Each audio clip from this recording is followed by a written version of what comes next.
Hello and welcome to Namaste with Renee. I am your host, Renee Marcou, CEO of the iHeart Academy and president of the nonprofit Brady's Foundation.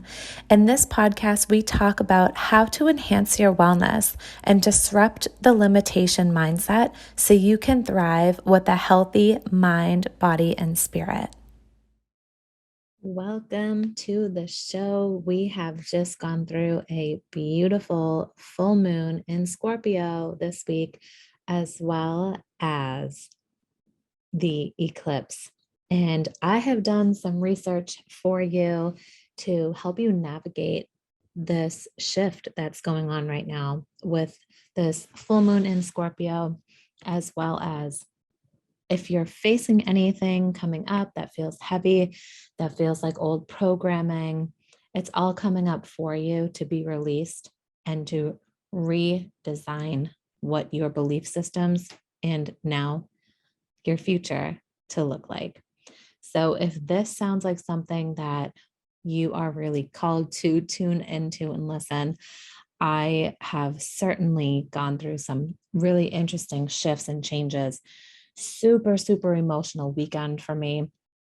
I was able to cry at the drop of a hat, just of a thought. And some things were in this state of joy and appreciation and gratitude. And then there were other experiences when it felt like a door was shutting, that felt like it was like an abandonment, kind of past situation coming up. So it's been so incredible. And, at this time, I really do encourage you to just be the looking down at that bird's eye view, right? Instead of really, moving through the emotion, but then getting stuck to the story, just allowing yourself to be that bird from the beautiful sky looking down on your life and just allowing yourself to go through this process. Because if you are a highly sensitive person like me, or an empath, lighthouse, light worker, all the amazing people who listen to this podcast, I know you understand that this time right now with this full moon can be very intense.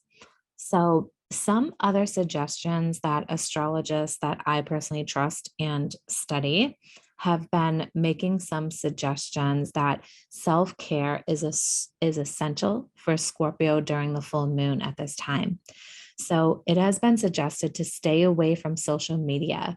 And instead of being on social media scrolling and letting, other posts and videos kind of control your emotions and your patterns and things, especially in the subconscious mind, to actually go outside and enjoy nature, spend time with loved ones, or, just really be present with the hobby that you really enjoy. I know for me, it's dancing. This weekend, I've been really called to dance and to express emotions through music, which as a singer, being my first passion and career in my entire life, that's something that's easy for me to help me process emotions. And so that has been something that I've been doing. So I'm curious to know what you've been doing. I know some of my colleagues are doing having a lot of journaling time.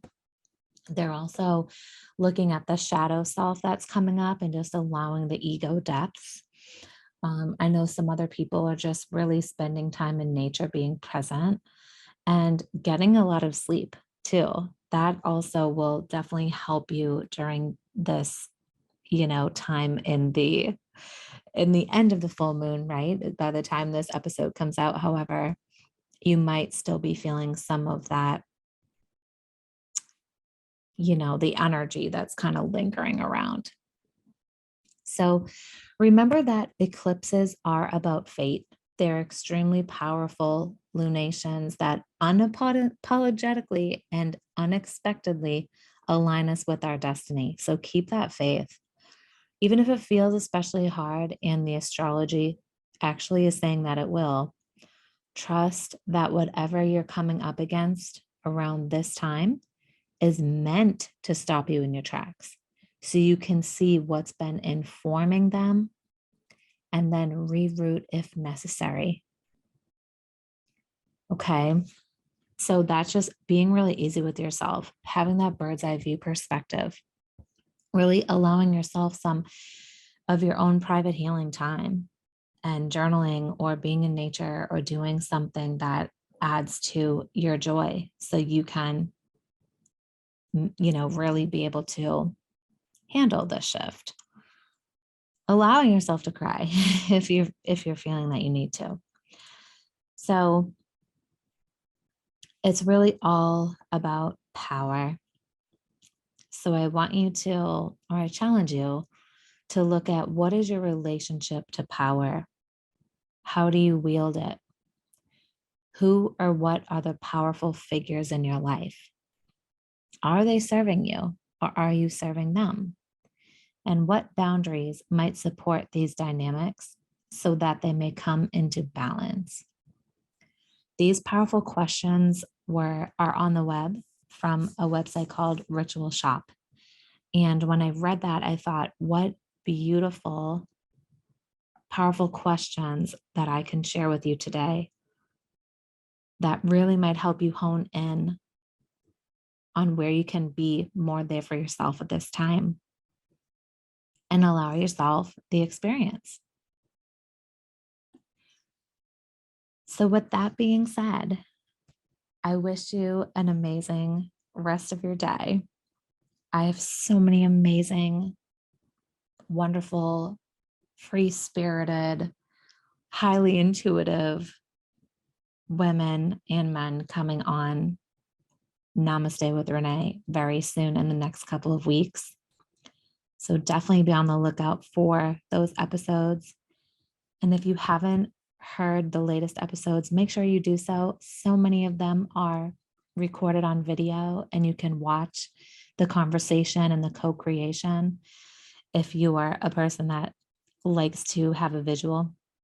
So definitely go back and watch them on YouTube, on the Renee Marcou official YouTube channel.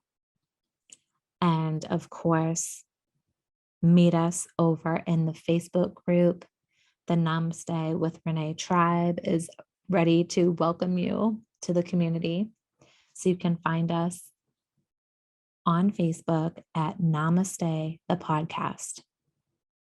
So until next week, I wish you an amazing time, a glorious shift, and peace in your mind, body, and spirit.